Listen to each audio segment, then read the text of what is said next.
Le Front National se lance dans la campagne des législatives. C'est ce que nous allons voir ce soir dans la séquence décryptage. Bonsoir Catherine. Oui, bonsoir Wilfried, bonsoir à vous Philippe Chevrier. Bonsoir. Vous êtes notre invité, vous êtes secrétaire départemental du Front National.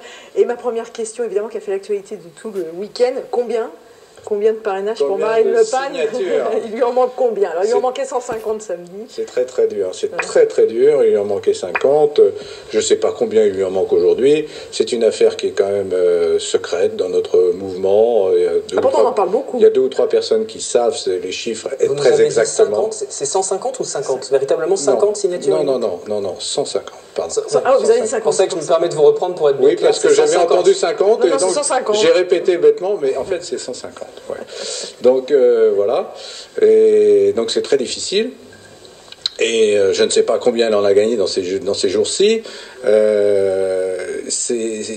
Personnellement, je ne lui en ai pas apporté. Dans les Yvelines, vous n'avez pas réussi à convaincre d'élus dans le département d'apporter leur part? Nous avons 269 maires. Moi-même et mes équipes, nous les avons tous contactés. Donc voilà, on n'a pas fait d'impasse, si vous voulez. Et pas de réponse positive? Pas de réponse pour l'instant? Écoutez, je vais vous faire une petite équation. Si c'était pareil dans tous les départements, Marine n'aurait pas ses signatures. Voilà. Il y a 100 départements, donc faites votre compte. Et ce week-end, l'hebdomadaire, le journal du dimanche, qui sort ce sondage avec ce titre également. Si elle n'était pas là, l'hebdomadaire qui a organisé ce sondage, en ne retenant que les candidats avec 500 signatures, en tout cas qui estiment les avoir et qui pourront les présenter. C'est un sondage qui a plutôt énervé Marine Le Pen, qui a plutôt énervé le Front National. Pourquoi, tout simplement? Je n'ai pas remarqué que le Front National a été énervé, mais on voit quand même Marine Le Pen, clairement... qui, lors de ses discours ce week-end, a brandi le journal tout de même en attaquant le système, en disant que c'était une fois de plus une campagne contre le Front National. Non, c'est pas ça, elle a dit, et si elle n'était pas là? Donc effectivement, c'est le titre du journal. Ça c'est un petit peu énervant. Mais on voit clairement, vous parliez du sondage, donc on voit clairement en regardant le sondage à qui le crime profite. Très clairement, si Marine n'est pas au premier tour, il est évident que l'UMP va en profiter.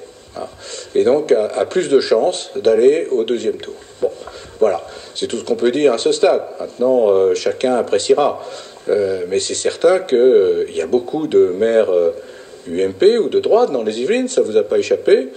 Et voilà ce que je vous ai dit tout à l'heure, c'est-à-dire que si tous les départements étaient pareils, Marine n'aurait pas ses signatures. Donc, clairement, pour exprimer le fond de votre pensée, il y a des consignes qui ont été données, c'est ce que vous estimez? Alors il y a plusieurs choses. Il ne faut pas céder à la victimisation, je ne crois pas, c'est pas mon genre.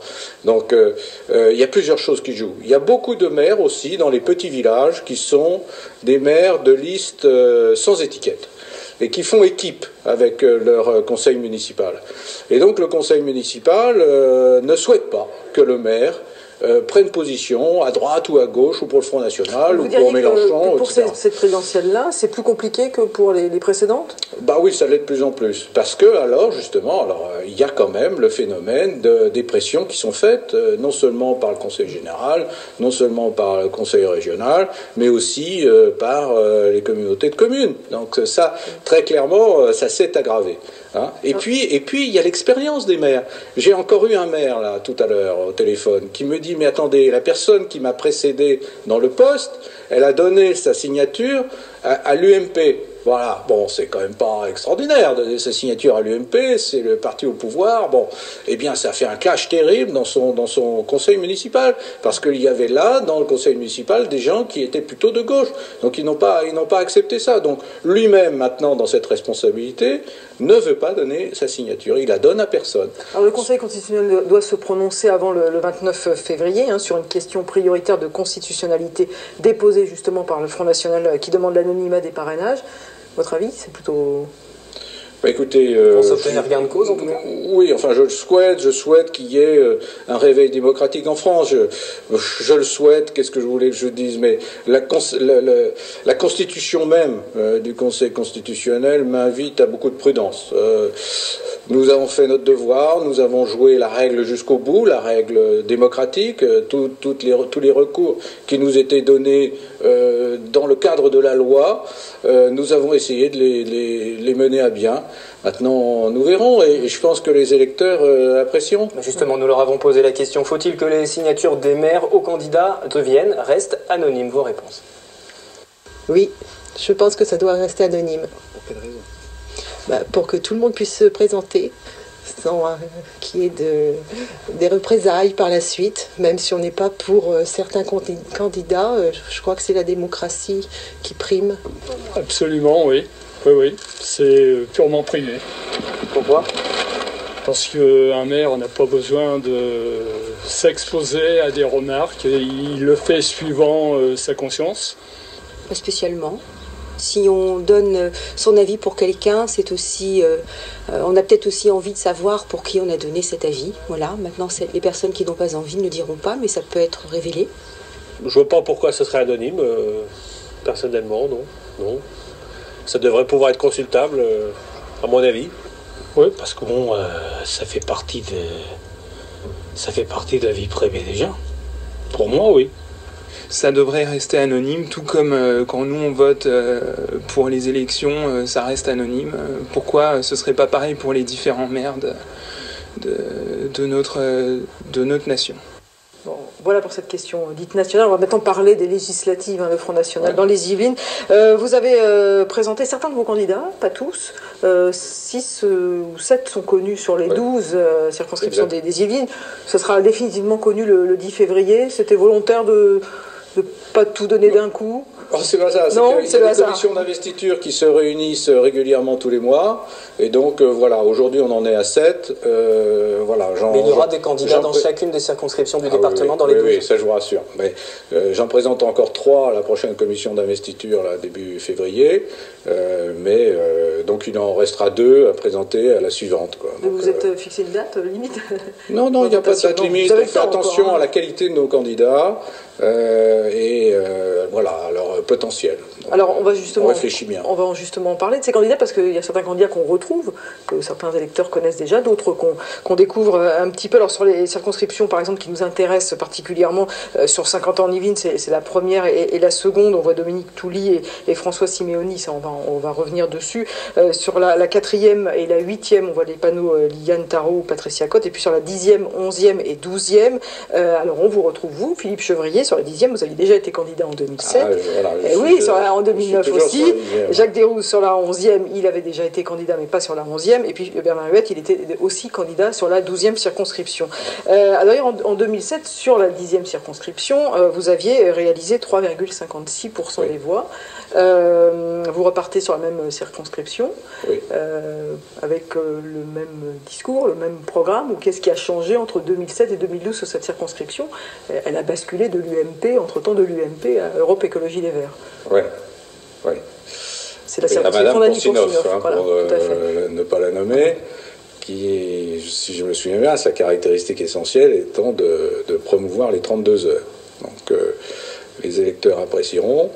Je ne fais pas de commentaires par rapport à ça. La France est dans une crise économique terrible. On voit bien que, évidemment, les 35 heures ont pesé sur la productivité des entreprises, dont on parle beaucoup actuellement, et Mme Pourcinoff veut pousser à 32 heures. Donc, c'est pour la députée sortante, je lui laisse la responsabilité. Qui a donc pris le poste en 2009, mais en ce qui vous concerne, quel est le programme? Avec quel programme vous vous présentez sur cette circonscription? Est-ce qu'il y en a un spécifique sur la circonscription? Est-ce qu'il y en a un spécifique sur cette... Je vais pas rentrer dans le détail. Est-ce qu'il y a un programme spécifique sur cette circonscription, ou est-ce que vous vous inscrivez dans le cadre d'un élan national, présidentiel, législatif, et le programme sera le même, quelle que soit la circonscription? J'ai envie de vous dire les deux. Parce qu'effectivement, quand on est candidat à participer à l'Assemblée nationale, c'est pour participer à la politique nationale, c'est évident. Donc on a un programme qui touche le national. Maintenant, il est évident que les électeurs des Yvelines sont en attente d'un certain nombre de choses, personnellement, collectivement, etc. Et je serai à leur disposition, si jamais j'étais élu, pour les recevoir et leur donner satisfaction autant que je le peux. Pour conclure, sans rentrer dans le détail de tout le programme, vous l'avez dit, on n'a pas le temps et on aura l'occasion de le faire sur ce plateau avec les autres candidats sur la circonscription. Est-ce que, juste en 2 mots, il y a un enjeu particulier, un dossier prioritaire sur cette circonscription-là, sur la 10e? Oui, vous vous présentez déjà pour la troisième fois. Je les révélerai un peu plus tard, si ça vous ennuie pas. Je voudrais juste revenir sur les parrainages de maires pour dire à vos, si c'est possible que les caméras prennent alors, ceci. On ne verra pas à l'image je vais vous raconter simplement très brièvement. Robert Ménard, qui était quelqu'un que vous connaissez, Reporters sans frontières, qui n'est pas un homme du Front National, c'est assez clair, c'est un homme de gauche, a constitué une association pour permettre aux candidats qui ont du mal à obtenir leur signature, mais qui sont quand même des candidats qui ont montré dans le passé qu'ils avaient un certain potentiel politique, à récolter des parrainages dits anonymes, c'est-à-dire des parrainages de maires qui, comme je l'expliquais tout à l'heure, qui sont dans des équipes qui ne se déterminent pas politiquement, de pouvoir permettre que démocratiquement ces gens-là se présentent sans qu'ils prennent position soit à droite, soit à gauche, soit au Front National ou ailleurs, et qu'ensuite Robert Ménard et ses équipes, d'une manière totalement indépendante, mais surveillée bien entendu, et en accord avec tous les candidats qui participent à cela, tirer au sort les parrainages. Voilà. Quel maire accordera quel parrainage à quel parti? Voilà, c'est ça. C'est ça. Voilà. Donc je voulais signaler quand même aux maires, c'est important.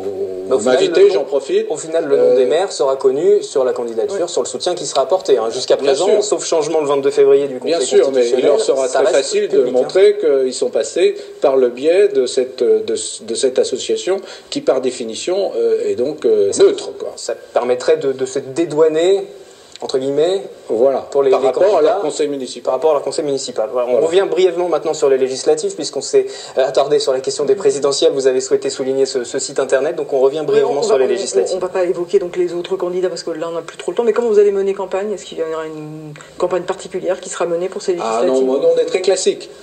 Donc on va aller sur les marchés, on va boiter les tracts, on va participer à des débats, si vous nous invitez. Voilà. On imagine que la campagne ne sera pas pareille si Marine Le Pen ne peut pas se présenter pour la présidentielle. Elle sera plus dure. Merci Philippe Chevrier, secrétaire départemental du Front National, d'être venu sur ce plateau. Catherine, je vous retrouve demain pour un autre décryptage. La suite du 7-8, c'est avec de la politique et la campagne législative également.